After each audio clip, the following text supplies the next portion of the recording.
আজকে আমরা এসএলএসটি এডুকেশনের জন্য ইউনিট 10 থেকে কিছু এমসিকিউ কোশ্চেন নিয়ে প্র্যাকটিস করব। দেখো, প্রথম যে প্রশ্নটা আছে, হিস্টোগ্রাম হলো একটি, কারেক্ট অপশন আছে অপশন বি, অবিচ্ছিন্ন স্তম্ভ লেখচিত্র। 2 নম্বর প্রশ্ন, পরিসংখ্যা বহুভুজ হলো ওপরের কোনটি নয়, কারেক্ট অপশন ওপরের কোনটি নয়। 3 নম্বর প্রশ্ন দেখো, লেখচিত্রের জনক হচ্ছে এখানে কেউ নয়, লেখচিত্রের চার্টের জনক হচ্ছে উইলিয়াম প্লেফেয়ার, আর থিওরি হচ্ছে লিওনার্দ ইউলার। 4 নম্বর প্রশ্ন দেখো, একটি সংখ্যা মান যা কিনা একটা বিশাল স্কোরের প্রতিনিধিত্ব করে তা হলো কি, এখানে কোনোটি নয়, সঠিক অ্যান্সার হচ্ছে কোনোটি নয়। 5 নম্বর প্রশ্ন দেখো, সম্মুখচ্যুতির ফর্মুলাটি হলো সামেশন 1/n বা √9 n √n sigma x square minus sigma x whole square. এখানে নেক্সট প্রশ্ন দেখো, কোন স্কোরগুলি হচ্ছে বিস্তৃতি নির্ণয়। 6 নম্বর হচ্ছে বিস্তৃতি নির্ণয়। এখানে স্কোরগুলি হচ্ছে সর্বোচ্চ মান কত আর সর্বনিম্ন মান থেকে যেটা বাদ হবে সেটা হচ্ছে বিস্তৃতি। তাহলে সর্বোচ্চ মান হচ্ছে 18 আর সর্বনিম্ন মান হচ্ছে 7, মাইনাস করলে কত হবে 11। সঠিক অ্যান্সার হচ্ছে অপশন বি 1/4। 7 নম্বর প্রশ্ন, 1/4 বিচ্যুতির নির্ণয়ের সূত্রটি হলো Q3 মাইনাস Q1/2। নেক্সট প্রশ্ন দেখো, প্রতি বিষমতা নির্ণয় করার ক্ষেত্রে নিম্নলিখিত কোন সূত্রটি ব্যবহার করা হয়। অপশন কারেক্ট অপশন হচ্ছে অপশন বি, এসকে স্কিউনেস সমান P90 plus P10/2 plus P50। 9 নম্বর প্রশ্ন দেখো, একটি পরিসংখ্যা বন্টনকে লেপ্টোকার্টিক বলা হয় যখন বন্টনের উচ্চতা স্বাভাবিক বন্টনের থেকে উঁচু থাকে। 10 নম্বর প্রশ্নটা দেখো, এখানে যদি Q3 37.5 এবং Q1 21.4 হয় তবে 1/4 বিচ্যুতি কত হবে। কারেক্ট অপশন হচ্ছে অপশন বি কোনোটি, অপশন ডি কোনোটি নয়। 11 নম্বর প্রশ্নটা দেখো, 11 নম্বর প্রশ্নটা হচ্ছে যদি D22 হয় এবং N06 হয় তবে P এর মান কত হবে। এখানে 0.37। এগুলো ক্যালকুলেশনের ব্যাপার, মুখে মুখে যেটা হচ্ছে সেটা বলে দিচ্ছি। নেক্সট প্রশ্ন দেখো, উল্লিখিত সিরিজ 71, 72, 64, 68, 70, 76, 73, 75 এর মিডিয়ান কত। এইগুলোকে সাজালে দেখবা, সাজালে কী হবে 64, 68, 64, 68, 70, 71, 72, 73, 75, 76। এখানে 8টা সিরিজ আছে, কটা সিরিজ 8টা সংখ্যা আছে। এই 8টা সংখ্যাকে কী করতে হবে, 8টা সংখ্যার মিডিল যেটা হবে তাহলে 71, 72, 71, 72, 71, 72 মিডিয়াম হচ্ছে 71.5। সঠিক অ্যান্সার হচ্ছে অপশান বি। লেখচিত্রের সাথে মোড নির্ণয় করা হয় হিস্টোগ্রাম থেকে। অজাইফের সাহায্যে নিম্নলিখিত কোনটি নির্ণয় করা সম্ভব নয়। এখানে গড়, মোড, কোয়ার্টাইল কোনোটি নয়। কোনটি কেন্দ্রীয় প্রবণতার পরিমাপটিকে লেখচিত্রের মাধ্যমে দেখানো সম্ভব নয়। এখানে যেটা কারেক্ট অপশন হবে অপশন সি কোয়ার্টাইল। এখানে দেখো 16 নম্বর প্রশ্নটি যেটা আছে, কিউ এর মান নির্ণয় করো। কিউ এর মান, তাহলে কিউ এর মান হচ্ছে Q3 মাইনাস Q1/2। এখানে Q3 থেকে Q-1 করতে হবে, যেটা Q3 মান কত 79.2 থেকে 62.63 মাইনাস করতে হবে, 62.63 মাইনাস করতে হবে, দিয়ে যেটা হবে তার সেটাকে আবার 2 দিয়ে ভাগ করে কারেক্ট অপশন হবে অপশন এ, মানে 8.285। তাহলে কেন্দ্রীয় প্রবণতার সাধারণ পরিমাপগুলি হলো গড়, মধ্যমা এবং মোড। নিচের 18 নম্বর প্রশ্ন দেখো, নিচের সংখ্যাগুলির ব্যাপ্তি নির্ণয় করো। নিচের সংখ্যাগুলির ব্যাপ্তি হচ্ছে সর্বোচ্চ মান হচ্ছে 94 এবং সর্বনিম্ন মান হচ্ছে 55, থেকে বাদ দিলে যেটা হবে সেটা হচ্ছে ব্যাপ্তি নির্ণয়। নেক্সট প্রশ্ন দেখো, স্কিউনেসের ফর্মুলা কি। স্কিউনেসের ফর্মুলা আছে 3 into mean minus median by summation. তারপরে কার্টোসিসের নির্ণয়ের সূত্র হচ্ছে কার্টোসিস Q/P90 থেকে P10 বাদ। নেক্সট প্রশ্ন দেখো, 21 নম্বর প্রশ্ন, যখন একটি চলকের পরিবর্তনের ফলে চলকের মধ্যে সমমুখী ও সমান পরিবর্তন হয় তখন সেই ধরনের সম্পর্ককে বলা হয় পূর্ণ ধনাত্মক সহগতি। পূর্ণ ধনাত্মক সহগতি। প্রোডাক্ট মোমেন্ট পদ্ধতির সহগতি সহগাঙ্ক নির্ণয়ের সূত্রটি দেখো, R সমান sigma XY by n summation x into summation y. 23 number প্রশ্ন দেখো, যদি কোনো বন্টনের শ্রেণীর ব্যবধান 5 হয়, মধ্যবিন্দু 82 হয়, তাহলে তাদের শ্রেণীসীমা কত? এটা কারেক্ট অপশন হচ্ছে অপশন এ, মানে ডিফারেন্টটা হবে 80 পয়েন্টের 0.5 কম আর 0.5 বেশি। এটাকে ধরে ক্যালকুলেশন করে, যেমন 80 আছে, 80 0.5 কম হলে কত হবে? 79.5, আর 84 বেশি 0.5 হলে কত হবে? 84.5। তাহলে সর্বোচ্চ 84, সর্বোচ্চ মান হচ্ছে 84.5, আর 80 সর্বনিম্ন মান হলে 0.5 কম হয় আর 0.5 বেশি হয়। এটাকেই একটা স্কোর ধরা হয়। তাহলে এখানে 5 ব্যবধান থাকলে, মধ্যবিন্দু 82 থাকলে, সেটা কারেক্ট অপশন হচ্ছে অপশন এ। পরিমাপক স্কেলের যে বিন্দুর নিচে 50 স্কোর থাকে তাকে কি বলা হয়? তাকে Q2 বলা হয়। Q1 হচ্ছে 25%, Q2 হচ্ছে 50, আর Q3 হচ্ছে 75%। টি স্কোরের পরিমাপক স্কেলের শেষ বিন্দুর মান হচ্ছে 100। কারেক্ট অপশন হচ্ছে অপশন এ। 26 নম্বর প্রশ্ন দেখো, যদি মিডিয়ান 28.9 এবং গড় 30 হয়, তবে মোট কত? এখানে যেটা সূত্র আছে 29 নম্বরের সূত্রটা যেটা কারেক্ট আছে, দেখো মোডের সূত্র 3 into median minus 2 into mean, মানে 28 ইন্টু 9কে 3 দিয়ে গুণ করতে হবে এবং গড়টাকে 2 দিয়ে গুণ করতে হবে, যেটা হবে মিডিয়ানের যেটা মান হবে, আর গড়ের যেটা মিনের যেটা মান হবে সেটাকে বিয়োগ করে দিলেই পাওয়া মোডের মান পাওয়া যাবে। তাহলে 28.9 ইন্টু 3 মাইনাস 30 ইন্টু 30 ইন্টু মানে 2 সমান যেটা 60। এই 60 থেকে 28 থেকে 86 পয়েন্ট কত আছে সামথিং, ওটা 7 হচ্ছে, 86.7। এটাকে মাইনাস করে দিলেই 26.7 উত্তর আসবে। দেখো কিউডি এবং এমডি এর সম্পর্ক হলো কিউডি সমান 2md। Correct option option B. 28 number প্রশ্ন দেখো, কোন দুটি চলের মধ্যে সবচেয়ে দুর্বল সহগতি রয়েছে ইঙ্গিত বহন করে? কারেক্ট অপশন হচ্ছে অপশন বি, 0.15। মোড নির্ণয় করার সূত্র দেখো 3 into median minus 2 into mean. 30 number প্রশ্নটা দেখো, কিউ এর মান নির্ণয় করো। Q3 মান আছে 37.6 এবং কিউ এর মান আছে 30.6, 30.6। এখানে আমরা সূত্রটা জানি Q3 মাইনাস Q2 ও Q1/2, মানে এখান 37 থেকে 36কে বিয়োগ করে 2 দিয়ে ভাগ করে যেটা মানটা পাওয়া যাবে সেটা হচ্ছে কারেক্ট অপশন হচ্ছে কিউ এর মান, সেটা হচ্ছে কিউ এর মান। কারেক্ট অপশন হচ্ছে অপশন সি, 3.5। একটি সুসামঞ্জস্যপূর্ণ বন্টন হলো, সেটি হলো কি? মিন সমান মিডিয়ান সমান মোড। নেক্সট প্রশ্ন দেখো, আদর্শ বিচ্যুতির বর্গকে বলা হয় ভ্যারিয়েন্স। আদর্শ বিচ্যুতির বর্গকে বলা হয় ভ্যারিয়েন্স। নেক্সট প্রশ্ন দেখো, কাই স্কোয়ার নির্ণয় করার সূত্র আমরা দেখতে পাচ্ছি। কারেক্ট অপশন হচ্ছে অপশন এ। নেক্সট প্রশ্ন 34 নম্বর প্রশ্ন দেখো, কোনটি সঠিক জোড়া নয়? সেটা হচ্ছে সমক বিচ্যুতি।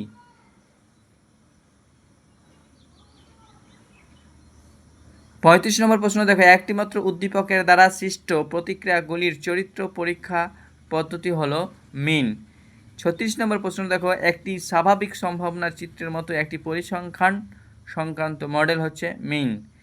37 নম্বর প্রশ্ন দেখো, এটি স্বাভাবিক সম্ভাবনার চিত্রের মতো এটি পরিসংখ্যান সংক্রান্ত মডেল, এটা টি ডিস্ট্রিবিউশন। অগোষ্ঠীবদ্ধ উপাত্তের ক্ষেত্রে মিন নির্ণয়ের করার সূত্র হলো m সমান সিগমা x বাই n।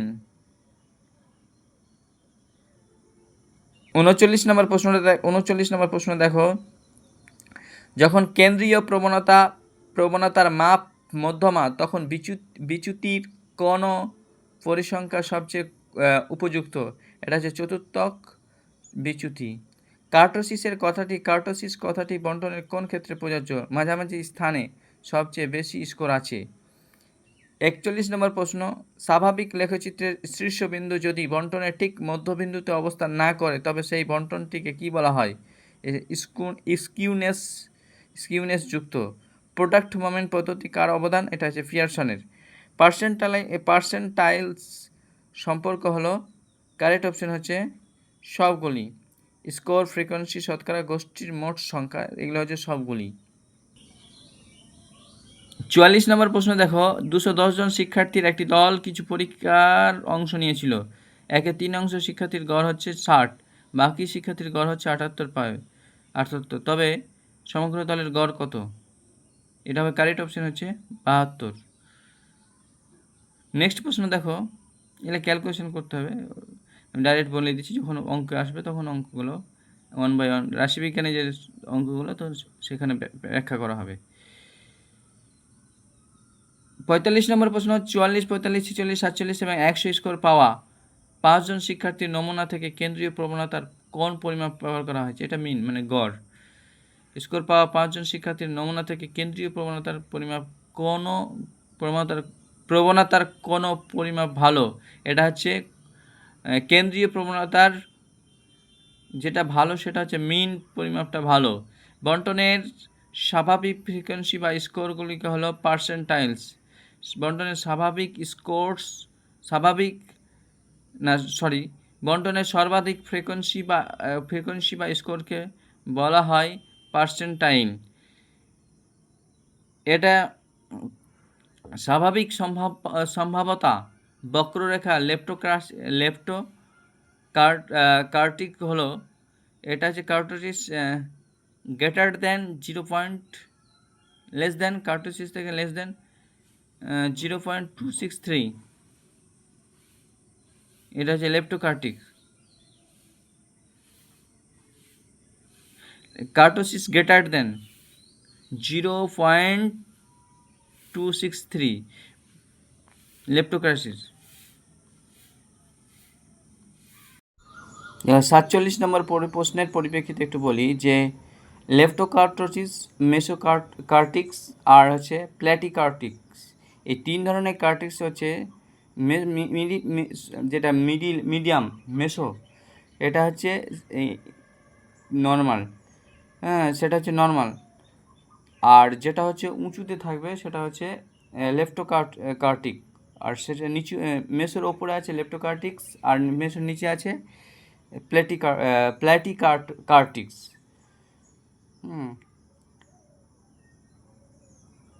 48 নম্বর প্রশ্ন দেখো, একটি কেন্দ্রীয় মান সম্পর্কে, মান করা আছে, মান সম্পর্কে হবে, স্কোরের বিচক্ষণতার পরিমাপ দ্বারা পরিমাপ করা হয় সমচ্যুতি। 49 নম্বরটা দেখো, একটি স্ট্যান্ডার্ড স্কোর যার গড় হচ্ছে 0 এবং সমচ্যুতি হচ্ছে 1 তাকে বলা হয় 0 স্কোর। মেয়ডের সূত্র 3 into medium minus 2 into mean. Thematic apperceptions টেস্টে কত কার্য হয়? সিমাটিক অ্যাপারসেপশনস টেস্টে 31টি কার্য রয়েছে। সহগতির মান কত? +1 to -1, সহগতির মান হচ্ছে +1 to -1 সহগতির মান। তারপরে দেখো 53 নম্বর প্রশ্ন, নিম্নলিখিত কোন দুটি চলের দুর্বল সম্পর্কের জন্য নির্দেশিত? এটা হচ্ছে দুর্বল সম্পর্ক 0.10। স্বাভাবিক সম্ভাব্যতা বক্ররেখা মেটোকার্টিক হয়। কার্টোসিস যখন 0. সম্ভাব্য নর্মাল থাকে তখন সেটাকে মেটোকার্টিক বলা হয়, আর সের মান হচ্ছে 0.263। এর ওপরে গেলে কি হয়? সেটা হচ্ছে লেপ্টোকার্টিক, আর নিচে গেলে সেটা হচ্ছে প্ল্যাটিকার্টিক। দেখো নেক্সট প্রশ্ন দেখো, 55 নম্বর প্রশ্ন যেটা আছে, এম এবং এস এই সেটগুলির সঙ্গে যদি যথাক্রমে এসডিকে প্রতিটি কাঁচা স্কোরের সঙ্গে যুক্ত করা হয় তবে যে নতুন গড় ও এসডি পাওয়া যাবে সেটা হচ্ছে M+K, S। স্বাভাবিক সম্ভাব্যতা বক্ররেখায় আছে মিন সমান 0 অ্যান্ড স্ট্যান্ডার্ড ডেভিয়েশন সমান 1। ছেলে ও মেয়েদের গণিতের কৃতিত্বের পার্থক্য পরীক্ষা করতে গিয়ে কোন পরীক্ষার ব্যবহার করা যেতে পারে? টি টেস্ট। দুটি পরস্পর সম্পর্কযুক্ত চলের মধ্যে যখন একটি চলের মান বৃদ্ধি পায় এবং অপর চলের মান হ্রাস পায় তখন সেই সম্পর্ককে বলা হয় নেগেটিভ কোরিলেশনস। দেখো, নিম্নলিখিত স্কোরগুলির মাধ্যমে মধ্যমান নির্ণয় করো। এইগুলোকে কী করতে হবে? সাজিয়ে নিতে হবে। যে মধ্যমান যেটা হবে সেটা হচ্ছে 12। কারেক্ট অপশন হচ্ছে অপশন ভি। নিচের কোনটি অবস্থানের একটি পরিমাপ? এটা হচ্ছে পার্সেন্টাইল। সঠিক ফ্রেমে বিষমতার পরিমাপগুলি সাজাও। 1 নম্বর হচ্ছে বিষমতার পরিমাপ, 1 নম্বর হচ্ছে রেঞ্জ, 2 নম্বর হচ্ছে অ্যাভারেজ ডেভিয়েশন। রেঞ্জের পরে অ্যাভারেজ ডেভিয়েশন, তারপর হচ্ছে কোয়ার্টার ডেভিয়েশন, তারপর হচ্ছে স্ট্যান্ডার্ড ডেভিয়েশন। অ্যাভারেজ, প্রথমে রেঞ্জ, তারপর হচ্ছে অ্যাভারেজ ডেভিয়েশন, তারপর হচ্ছে কোয়ার্টাইল ডেভিয়েশন, তারপর হচ্ছে স্ট্যান্ডার্ড ডেভিয়েশন। 62 নম্বর প্রশ্নটা যেটা আছে দেখো, যখন স্কোরগুলির বিভাজন নেতিবাচক স্কিউড হয় তখন তাকে বলা যেতে পারে গড় মধ্যমান চেয়ে বেশি। গড় মধ্যমানের চেয়ে বেশি। নিচের কোনটি অগ্রমানমূলক রাশিবিজ্ঞানের অন্তর্ভুক্ত? পাটিগণিত গড়। বিষমতার সবচেয়ে স্থিতিশীল পরিমাপ হলো কি? আদর্শ বিচ্যুতি। দুটি চলের মধ্যে পারস্পরিক সম্পর্কের সহগতির পরিসীমা হলো +1 to -1, +1 to -1। 6 নম্বর প্রশ্ন দেখো, 66 নম্বর প্রশ্ন, কোনটি নন প্যারামেট্রিক টেস্ট? তাহলে নন প্যারামেট্রিক টেস্ট হচ্ছে, একটি হচ্ছে এক্স স্কোয়ার টেস্ট, বাকি তিনটা হচ্ছে তাহলে প্যারামেট্রিক টেস্ট। টি টেস্ট, পি টেস্ট, টি টেস্ট, এফ টেস্ট আর জেড টেস্ট।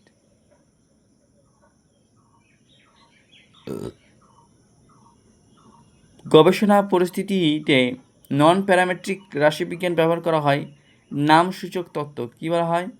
নন প্যারামেট্রিক রাশিবিজ্ঞান ব্যবহার করা হয় গবেষণা পরিস্থিতিতে নন প্যারামেট্রিক রাশিবিজ্ঞান ব্যবহার করা হয় নামসূচক তত্ত্ব।